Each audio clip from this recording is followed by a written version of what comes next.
일주일 잘 사셨습니까? 사도 바울은 지난 시간에 우리 모두가 복음의 빚진 자라고 말씀하셨어요. 어떻게 복음의 빚진 자로 사셨나요? 아니면 복음의 채권자로 사셨나요? 채권자로 사셨습니까? 채무자로 사셨습니까? 사도 바울이 자신의 복음 사역을 되돌아보면서 좀 하나님 앞에서 자신이 구원받은 그 은혜가 너무나 크고 또 교회들을 돌보며 세워갈 때에 받았던 은혜와 사랑이 너무나도 놀라웠기 때문에 그가 그의 삶을 펼쳐감에 있어서 오로지 고백할 수 있던 것은 나는 복음의 빚진 자입니다 라는 고백이었습니다. 그런 의미에서 저와 여러분도 참 하나님께로부터 수많은 사랑과 은혜를 받은 존재이고 또한 지체들 간에 함께 위로를 받고 성경을 받은 존재이기에 우리 또한 이러한 빚진 자의 의식을 가지고 사는 것이 성도의 마땅한 삶의 태도요 도리다라고 생각됩니다. 그런 측면에서 저와 여러분도 아버지 하나님께서 너를 부르시는 그날까지 내게 주어진 은혜 앞에 감사하면서 복음에 대해서 철저하게 빚진 자의 사명, 빚진 자의 의무를 감당함을 통해서 내게 주어진 사명을 온전히 감당하는 또 감당해낼 수 있는 그러한 하나님의 신실한 종들이 되시기를 소망합니다. 로마서가 기록되어질 당시 로마는 세계의 학문도 그렇고 문화도 그렇고 사상도 그렇고 철학도 그렇고 모든 것의 중심지가 바로 로마였습니다. 당대 최고의 그러한 모든 것이 모여 있었기 때문에 모든 길은 로마로 통한다라는 말이 있듯이 로마를 통해서만 자신의 길을 펼칠 수 있을 정도로 그만큼 로마가 세계의 중심지 중의 중심지였습니다. 그렇게 발달되어진 세상의 중심 도시였던 로마. 그런데 바울은 이렇게 고백합니다. 십자가의 도가 멸망하는 자들에게는 미련한 것이다 라고 고백했죠. 그리고 유대인에게는 거리끼는 것이고 이방인에게는 미련한 것이다 라고 이렇게 고백했습니다. 하물며 세계의 중심 도시, 철학, 문화, 문명 모든 것의 중심인 이 로마에서 복음이란 그야말로 아무 의미가 없는 너무나 초라하고 정말 복음을 전하는 사람이 부끄러울 수밖에 없는 그러한 초라하게 느껴질 정도라는 것은 우리가 시대적 역사적 사실을 통해서도 짐작이 가능합니다. 거기에다가 바울은 복음을 전하는 자신을 이렇게 말씀하고 있습니다. 좀 과도할지 모르겠지만 이렇게 고백해요. 하나님이 사도인 우리를 죽이기로 작정된 자같이 끄트머리에 두셨음에 우리는 세계 곧 천사와 사람에게 구경거리가 되었노라. 무슨 말입니까? 복음을 전하는 자신은 죽이기로 작정된 자, 천사와 사람들의 구경거리가 된 자라고 말씀을 합니다. 그리고 고린도서 4장 13절에서 이렇게 말합니다. 우리가 지금까지 세상에 들어온 것과 만물의 찌꺼기 같이 되었도다라고 말합니다. 자신은 먹다 버린 찌꺼기 곧 쓰레기 같다, 쓰레기 같이 되었다라고 말씀해요. 그는 복음을 전할 때 참 만나게 되어질 여러 가지 어려운 상황이 어떤 것인지 충분히 알고 있는 사람이었습니다. 그럼에도 불구하고 바울은 복음을 전하는 것을 전혀 부끄러워하지 않았다라고 오늘 본문은 이렇게 시작합니다. 내가 복음을 부끄러워하지 아니하노니 라고 말씀하죠. 비록 복음을 전하는 과정에서 참 환난과 핍박을 당할지라도 결코 그것을 부끄러워하거나 포기하지 않겠다는 것입니다. 그렇다면 여러분 바울이 이렇게 당당하게 복음을 전하려고 했던 이유가 무엇이겠습니까? 이어지는 말씀 보면 이 복음은 모든 믿는 자에게 구원을 주시는 하나님의 능력이 됨이라. 먼저는 유대인에게요 그리고 헬라인에게로다라고 말씀하죠. 복음은 믿는 모든 자에게 주시는 하나님의 능력이다라고 고백을 하고 있습니다. 우리 여기서 초점을 맞춰야 될 게 뭐냐면 구원을 주시는 하나님이라는 것에 우리의 시선을 집중했으면 좋겠습니다. 여러분, 이 말은 구원은 인간의 어떠한 수고나 행위를 통해서 얻을 수 있는 것이 아니라 무엇이라는 겁니까? 하나님께서 주시는 선물이다 하는 것이죠. 하나님의 선물. 구원은 우리가 스스로 무엇을 하여서 얻는 것이 아니라 하나님 편에서 일방적으로 주신 선물이라는 것이죠. 우리는 하나님께서 주신 이 구원이라는 선물을 받은 선물의 수혜자가 바로 저와 여러분들이란 사실입니다. 그래서 구원은 뭐라고 고백합니까? 은혜라고 고백을 하는 거죠. 사람들은 자신이 구원받기 위해서 무엇인가를 해야 한다고 생각하지만 구원을 위해서 인간이 내가 할 수 있는 것은 그 어느 것도 없습니다.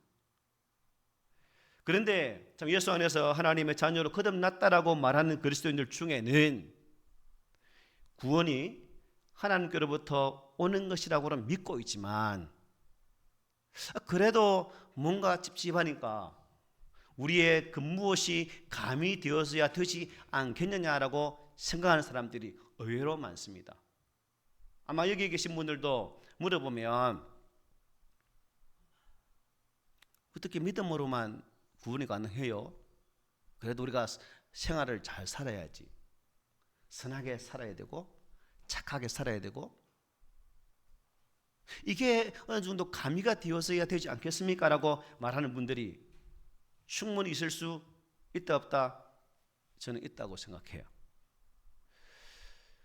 여기서 보면 이렇게 말하는 사람들이 있다면 바울 당시 어떤 사람들일까요? 히브리 그리스도인들이라고 볼 수가 있죠. 비록 예수 안에서 구원받았지만 히브리 그리스도인들은 율법의 제도를 지켜야 하고 제사 제도를 철저하게 지켜나갈 때 비로소 구원이 임하지 않겠느냐라고 생각했어요. 이런 생각이 어떤 사람들의 생각이에요? 유대교적 기반에 둔 사람들의 생각입니다. 그러니까 이 당시 히브리 그리스도인들은 유대교인들과 동일한 사상을 가지고 있다는 것을 우리가 분명히 볼 수 있는 부분이죠. 그리고 반드시 할례까지 받아야 된다고 생각했습니다. 복음이 유대인들만의 것이라고 또 생각을 했죠. 그런데 하나님께서 헬라파 그리스도인들을 통해서 복음이 증거되면서 이러한 생각들이 점점 무너지게 되는 것을 우리가 성경을 통해서 분명히 보게 됩니다. 히브리 그리스도인들처럼 예수 그리스도의 공로 플러스 나의 노력이 가미되었어야 구원한다고 생각하는 분 계십니까? 이 자리에는 아무도 안 계신 것으로 믿어도 되겠나요?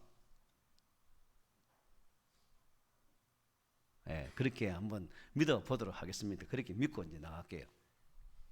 자, 이러한 생각은 사람들이 구원의 확신을 갖지 못하고 여러분 방황하는 근본적인 원인이 될 수도 있는 거예요. 안타깝게도 이 구원을 위해서 우리가 할 수 있는 일은 여러분 있다 없다? 아무것도 없다. 때문에 하나님께서 일방적인 은혜를 베풀어 주시지 않는 한 우리 가운데 구원받을 수 있는 사람 한 사람도 없다는 사실을 꼭 기억하십시오.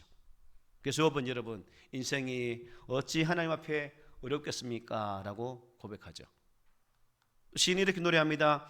여호와께서 하늘에서 인생을 굽어 살피사 지각이 있어 하나님을 찾는 자가 있는가 보려 하신즉 다 치우쳐 함께 더러운 자가 되고 선을 향하는 자가 없으니 하나도 없도다. 선을 향하는 자가 없으니 하나도 없다. 우리 인생이 이렇다는 겁니다. 하나님 앞에 어려운 사람은 한 사람도 하나도 이럴 수 없다라는 것이 시인의 고백이죠. 또 에베소서 2장 8절 9절은 이렇게 말합니다. 너희는 그 은혜에 의하여 믿음으로 말미암아 구원을 받았으니 이것은 너희에게서 난 것이 아니요 하나님의 선물이라. 행위에서 난 것이 아니니 이는 누구든지 자랑하지 못하게 함이라고 말씀하셨어요. 여기서 이 믿음은 스스로 무언가를 얻으려고 하는 자신의 행위를 완전히 포기하고 오직 그 하나님의 긍휼하심만 의지하는 것, 즉 하나님의 은혜만을 기대하는 것을 의미합니다. 이게 바른 믿음이죠. 우리의 어떠한 수고로움을 절대로 포기하고 내 스스로의 어떤 그 무엇을 포기하고 오직 하나님이 아니면, 우리 주 예수 그리스도가 아니면 나의 구원은 아무 의미가 없습니다라는 이 고백이 바른 믿음이라는 사실입니다. 여러분, 예수님을 통해서 이루어진 이 구속의 행위를 믿음으로 받아들일 때 진정한 구원의 백성이 될 수 있다는 사실입니다. 때 묻은 손으로 죄 투성인 나의 두 손을 펼쳐서 하나님께서 일방적으로 주시는 그 구원의 선물을 주님 감사합니다 라고 받으면 된다는 사실이죠. 하나님께서는 우리들의 자격과 조건을 절대 따르지 않습니다. 부족한 우리로서는 도무지 구원의 조건을 충족시킬 수가 없는 거죠. 인간이 어떻게 하나님의 뜻에 이룰 수 있겠습니까? 그 하나님의 충족하심에 이룰 수 있겠습니까? 불가하죠. 그래서 사랑이 풍성하신 하나님께서는 우리 인간의 운명을 우리의 손에만 맡겨 두시지 않으시고 친히 스스로 인간의 몸을 입고 이 땅에 오셔야만 했다는 것이에요. 우리의 구원을 가로막고 있던 죄와 흙물을 친히 짊어지시고 십자가에서 죽으셨습니다. 그리고 부활 성천하셨습니다. 그리고 당신의 구속의 행위를 믿음으로 받아들이는 모든 사람들에게 남녀노소 빈부귀천을 따지지 않고 이 구원을 선물로 주셨다는 사실이에요. 그러므로 우리가 지금 이 시대에 구원받은 백성으로 살고 있는 것입니다. 여러분, 여기서 우리가 한번 봐야 될 게 뭐냐면 구원의 방법은 철저하게 누구의 능력일까요? 하나님의 능력이라는 사실입니다. 우리는 이 구원에 대해서 말할 때 언제나 내가 구원받게 된 것은 내가 하나님을 선택했기 때문이야 라는 생각을 지우지 못해요. 무슨 의미냐면 꼭 구원을 마태에 가면 진일 때에 진일의 많은 상품들 중에서 하나를 선택하는 것처럼 내가 그 믿음을 선택했기 때문에 구원받았어 라고 생각하는 사람들이 있다는 것입니다. 우리 가운데는 이런 오해자가 없습니까? 구원은 내가 선택하는 것이 아니라 누가요? 하나님께서 주시는 거예요. 하나님께서 나를 선택하셔서 하나님의 때에 하나님의 시간에 하나님의 능력으로 내 심령을 변화시켜 주셔서 그 가운데 자신을 앉게 하시는 이 고백이 오직 하나님의 능력이 있다는 사실입니다. 나는 없다는 거예요. 나를 철저히 부인하는 이러한 시각, 나는 없고 오직 주님만 있습니다라는 이 분명한 신앙 고백, 이것이 있을 때 비로소 참 구원의 백성이라고 말할 수 있다는 사실입니다. 여러분, 이러한 예를 어디서 찾을 수 있을까요? 아브라함 보십시오. 그는 본토 친척 아비 집을 떠나는 하나님의 명령에 어떻게 해요? 믿음으로 순종했습니다. 이것은 분명히 어려운 것이지만 그는 일단 믿음으로 출발을 하게 됩니다. 그러나 그 후에 아브라함의 믿음은 수시로 갈대처럼 흔들렸습니다. 즉 완벽하지 못했다는 것이겠죠. 약속의 땅 가나안에 기근이 들었을 때에 어디로 갑니까? 애굽으로 내려가게 됩니다. 가나안은 분명 하나님께서 약속하신 약속의 땅이었지만 아무리 기근이 든다 할지라도 그 약속의 땅에서 머무르는 것이 당연한 것이지만 그는 그렇게 보지를 못하고 애굽의 풍요로움을 보게 되었고 그 풍요로움을 쫓아서 애굽으로 가게 됩니다. 그는 또 하나님께서 본토 친척과 아비 집을 떠나라고 말씀하셨음에도 불구하고 조카 롯과 함께 거하는 삶을 살았습니다. 또 가나안 족속을 두려워했죠. 소돔과 고모라 연합군과 그들로멜 연합군과의 싸움에서 소돔과 고모라 연합군이 피하게 됨을 통해서 조카 롯의 가족이 붙잡혀 가게 되죠. 그때 아브라함은 318명 자신이 거느린 군사를 데리고 그 뒤를 쫓아서 그돌라오멜 군대를 파헤치고 조카 롯을 구하게 됩니다. 이 과정에서 이들에게 다시금 위협을 받지 않으려 할까라는 두려움이 왔다는 사실이죠.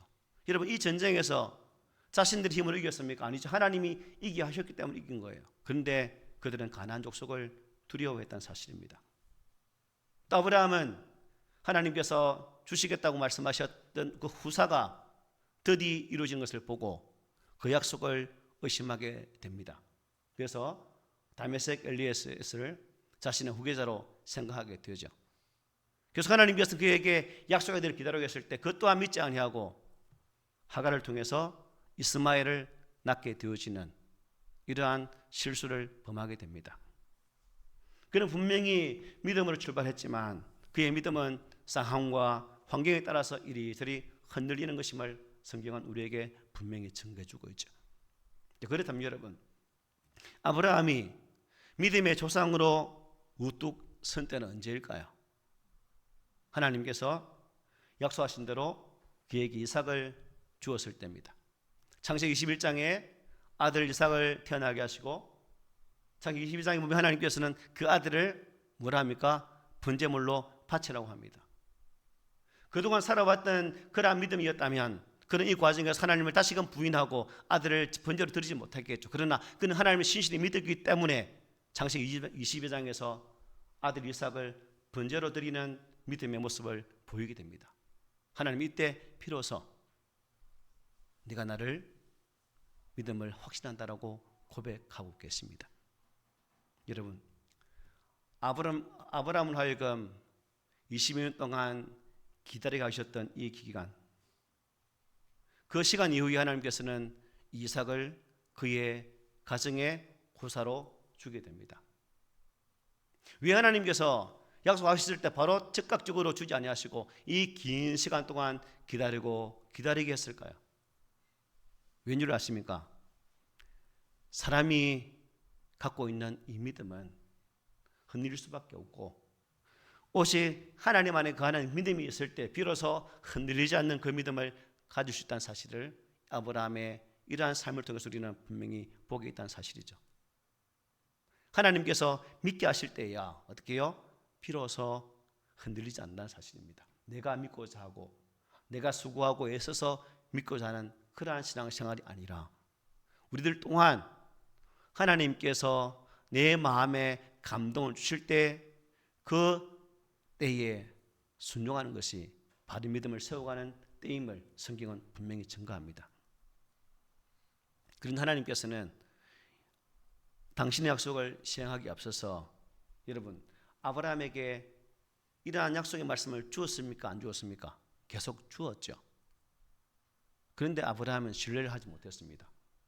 히브리서 4장 12절에 이렇게 말해요.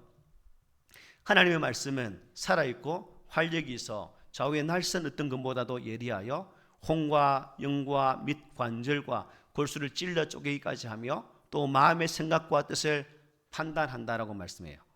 무슨 말씀이냐? 살아 역사하시는 하나님의 말씀이 아브라함의 마음과 생각을 찌르고 쪼개고 파고 들었다는 것입니다. 하나님께서 그로 하여금 믿게 하셨다는 사실이에요. 그러므로 우리는 내가 믿는 것, 내가 신앙생활을 하는 것, 나의 믿음의 삶을 우리 스스로가 자랑해서는 안 된다는 거예요. 하나님께서 하신 것이기 때문에, 하나님께서 그렇게 만드신 것이기 때문에 우리는 나의 입술을 통해서 오직 이것은 하나님의 은혜입니다라고 고백할 수밖에 없다는 사실입니다. 사랑하는 성도 여러분, 우리가 살아가는 삶의 순간마다 아브라함이 그의 삶을 통해서 믿음의 조상이라고 부름을 받게 되어지는 모든 과정들 속에서 보게 되는 것은 모든 것은 하나님께서 하셨다는 것입니다. 누가요? 하나님께서. 이게 우리의 삶을 통해서 하나님을 찬양해야 될 이유입니다. 이게 우리가 내 삶을 통해 하나님의 은혜라고 고백해야 될 내용이라는 사실입니다. 그러므로 우리 꿈 있는 공동체가 이러한 말씀을 통해서 나의 구원을 주신 하나님, 지금 나를 사랑하셔서 그 구원의 은총을 버리지 아니하시는 그 하나님의 사랑 앞에 감사하며 찬양하는 그런 성숙한 믿음을 가진 그런 공동체가 되기를 소망합니다. 바울은 데살로니가 교회를 향해서도 이렇게 말씀하죠. 우리가 너희 모두로 말미암아 항상 하나님께 감사하며 기도할 때에 너희를 기억함은 너희의 믿음의 역사와 사랑의 수고와 우리 주 예수 그리스도에 대한 소망의 인내를 우리 하나님 아버지 앞에서 끊임없이 기억함이니라고 말씀합니다. 그는 정말 어렵고 힘겨운 상황 속에서도 믿음의 역사와 사랑의 수고와 소망 인내를 보여준 그 교회, 데살로니가 교회 성도들에게 감사의 마음을 전했습니다. 데살로니가 교회가 왜 이러한 바울로 인하여 감사를 받을 수밖에 없습니까? 그 짧은 기간, 약 3주라는 그 짧은 만남의 교제 속에서 바울은 확신이 없었지만 그 데살로니가 교회 성도들은 그 만남 속에 온전한 믿음을 가지게 되었다는 사실입니다. 3주 3년을 따라다니던 제자들을 하지 못했던 그러한 모습들을 이 데살로니가 교회가 바울과의 3주 동안의 만남을 통해서 이러한 믿음을 가졌기 때문에 바울은 감사할 수밖에 없었던 거예요. 우리가 살아가면서 수많은 시간을 통해 말씀을 배우고 또 그 말씀을 배우는 가운데에 우리의 마음에 깨달은 바를 입술로 고백할 때도 참 많습니다. 그런데 돌았으면 항상 제자리, 항상 원위치. 그리스도된 바울을 사도를 통해 한번 보십시오. 하나님의 사랑하심을 받은 형제들아 너희를 택하심을 아노라 하고 말씀했어요. 참 힘겨운 그 어려운 상황 속에서도 믿음의 역사와 사랑의 수고와 소망 인내를 포기하지 않을 수 있었던 것은 하나님께서 그들을 사랑하신 결과라는 것입니다. 바라기는 우리가 항상 제자리 원위치에서 뱅뱅 도는 다람쥐 수처럼 쳇바퀴 도는 그런 인생이 아니라 우리의 믿음의 걸음이 이러한 데살로니가 교인들처럼 조금씩 자라면서 하나님이 나를 사랑하심으로 우리의 믿음이 더더욱 단단해지는 그런 모습이 있으면 얼마나 좋을까요?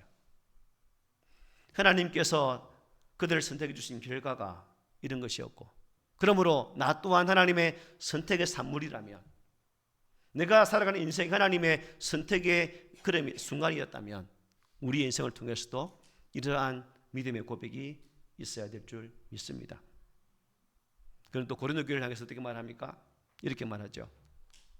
형제들아 내가 너희에게 나아가 하나님의 증거를 전할 때에 말과 지혜의 아름다운 것으로 아니하였나니 내 말과 내 전도함이 설득력 있는 네 지혜의 말로 하지 아니하고 다만 성령의 나타나심과 능력으로 하여 너희 믿음이 사람의 지혜에 있지 아니하고 다만 하나님의 능력에 있게 하려 하였노라. 아멘.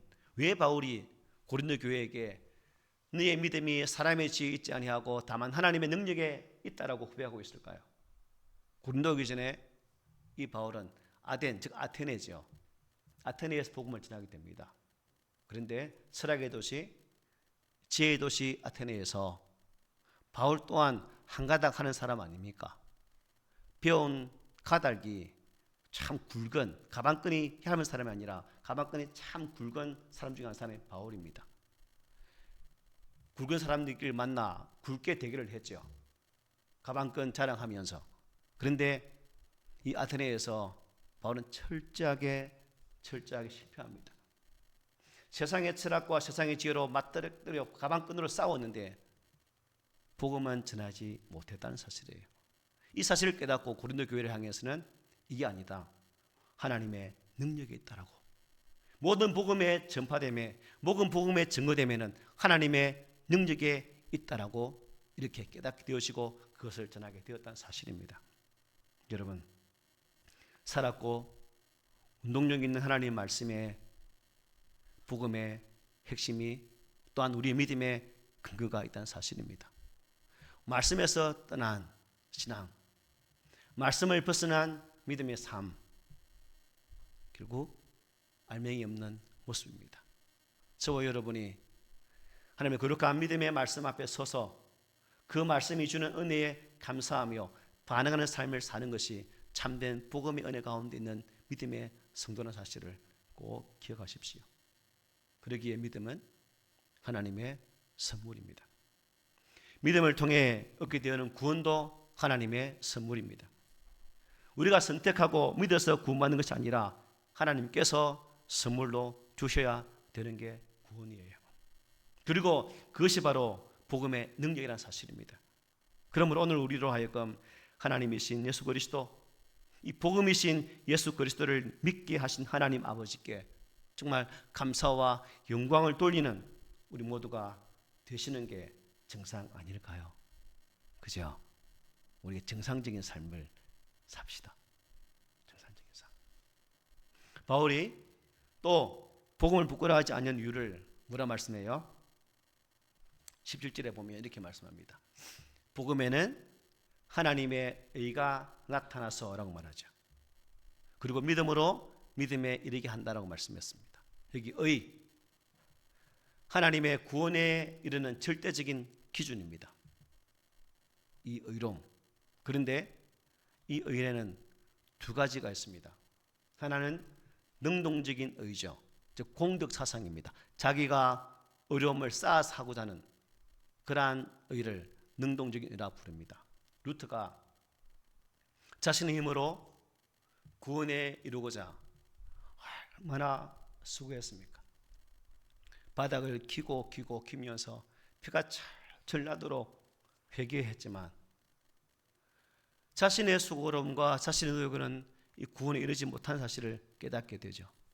그 몸부림이 무섭다는 사실을 깨달았다는 사실입니다. 하나님께서 만들어 놓으신 마음속의 이 빈 공간이 루트의 마음을 채우지는 못했다는 겁니다. 그렇습니다.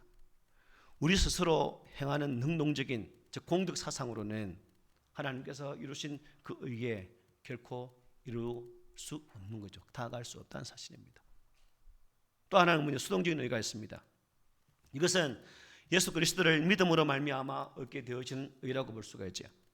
하나님께서 우리에게 요구하시는 의가 바로 이것입니다. 로마서 3장 20절에 보면 21절 22절에 이렇게 말합니다.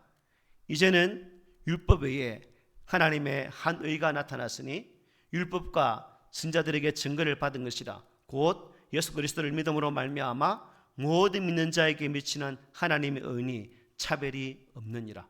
예수 그리스도를 믿음으로 말미암아 모든 믿는 자에게 미치는 하나님의 의. 하나님 앞에서 유일하게 유효하다고 인정받는 것이 이 믿음이라는 것이죠. 여기서 우리는 놀라운 사실을 발견할 수가 있죠. 아담 이후에 모든 사람들이 의롭게 될 수 있었던 유일한 방법이 뭐예요? 바로 이 믿음이었다는 것입니다. 율법 시대 이전의 사람인 아브라함도, 율법 시대의 모세도, 예수님 당시의 많은 사람도, 은혜 시대인 오늘의 우리들 또한 이 믿음으로 하나님의 의에 이르게 된다는 사실을 바울은 말씀하고 있다는 것이죠. 그래서 바울은 빌립보 3장 9절에서 이렇게 말합니다. 그 안에서 발견되려 하매니 내가 가진 의는 율법에서 난 것이 아니요 오직 그리스도를 믿음으로 말미암은 것이니 곧 믿음으로 하나님께로부터 난 의라고 말했습니다. 또 로마 3장 28절에 이렇게 말합니다. 그러므로 사람이 어렵다 하심을 얻는 것은 율법의 행위에 있지 않고 믿음으로 되는 줄 우리가 인정하노라 말했습니다. 고린도서 5장 21절 하나님이 저를 알지도 못하신 이를 우리 대신에 하여금 저로 삼으신 것은 우리로 하여금 그 안에서 하나님의 의가 되려 하려 하심이라고 말씀했어요. 하나님께로부터 어렵다 인정받을 수 있는 유일한 방법은 뭐라고요? 오직 십자가에서 나의 죄를 속량하신 예수 그리스도를 믿는 것이라는 사실입니다. 그래서 바울은 자신의 노력이나 행위로는 의를 얻을 수 없음을 인정하고 예수 그리스도를 통해서 주시는 하나님의 의를 믿음으로 받아들였던 것입니다.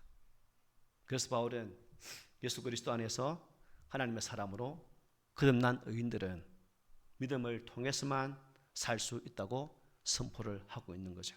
우리 다 함께 읽어볼까요? 시작. 기록된 바 오직 의인은 믿음으로 말미암아 살리람과 같으니라. 아멘. 이사야는 이렇게 말합니다. 보라, 하나님은 나의 구원이시라. 내가 신뢰하고 두려움이 없으리니 주 여호와는 나의 힘이시며 나의 노래시며 나의 구원이심이라고 말씀하고 있습니다. 여기서 하나님은 나의 구원이시라는 말씀은 중요한 의미가 있죠. 하나님 외에는 다른 구원이 없다는 거예요. 또 하나님은 심판하시는 분이 아니라 구원하시는 분이라는 사실입니다. 그리고 하나님은 단순히 구원을 선물로 주시는 분이 아니라 그분 스스로가 구원이라는 말씀이에요.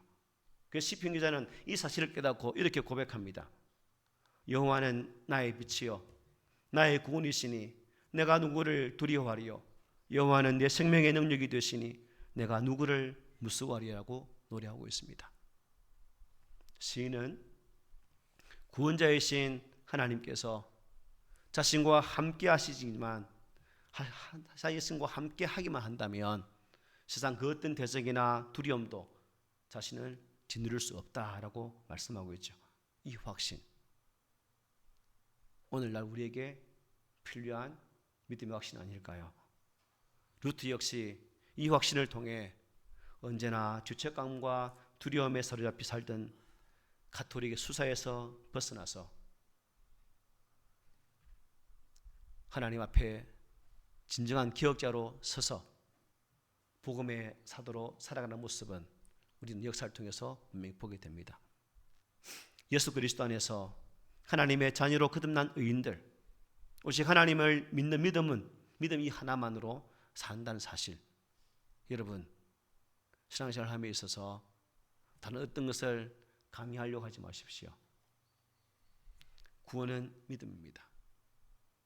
교회 다니면서 봉사도 할 수 있고 여러 가지 일들로 할 수 있습니다. 그러나 그 봉사와 섬김이 구원의 조건은 되지 않는다는 거예요.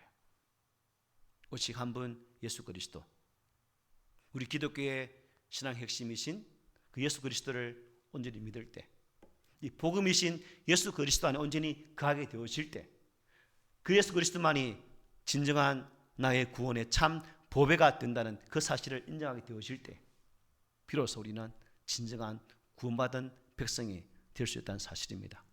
오늘 함께 모인 우리 모두가 이 분명한 복음의 확신을 가지고 하나님의 능력 안에서 흔들리지 않는 그러한 신앙의 삶을 살아서 하나님의 존귀하심을 이 땅에 드러낼 수 있는 그런 신실한 성도가 되시기를 오늘 말씀으로 부탁을 드립니다. 아멘.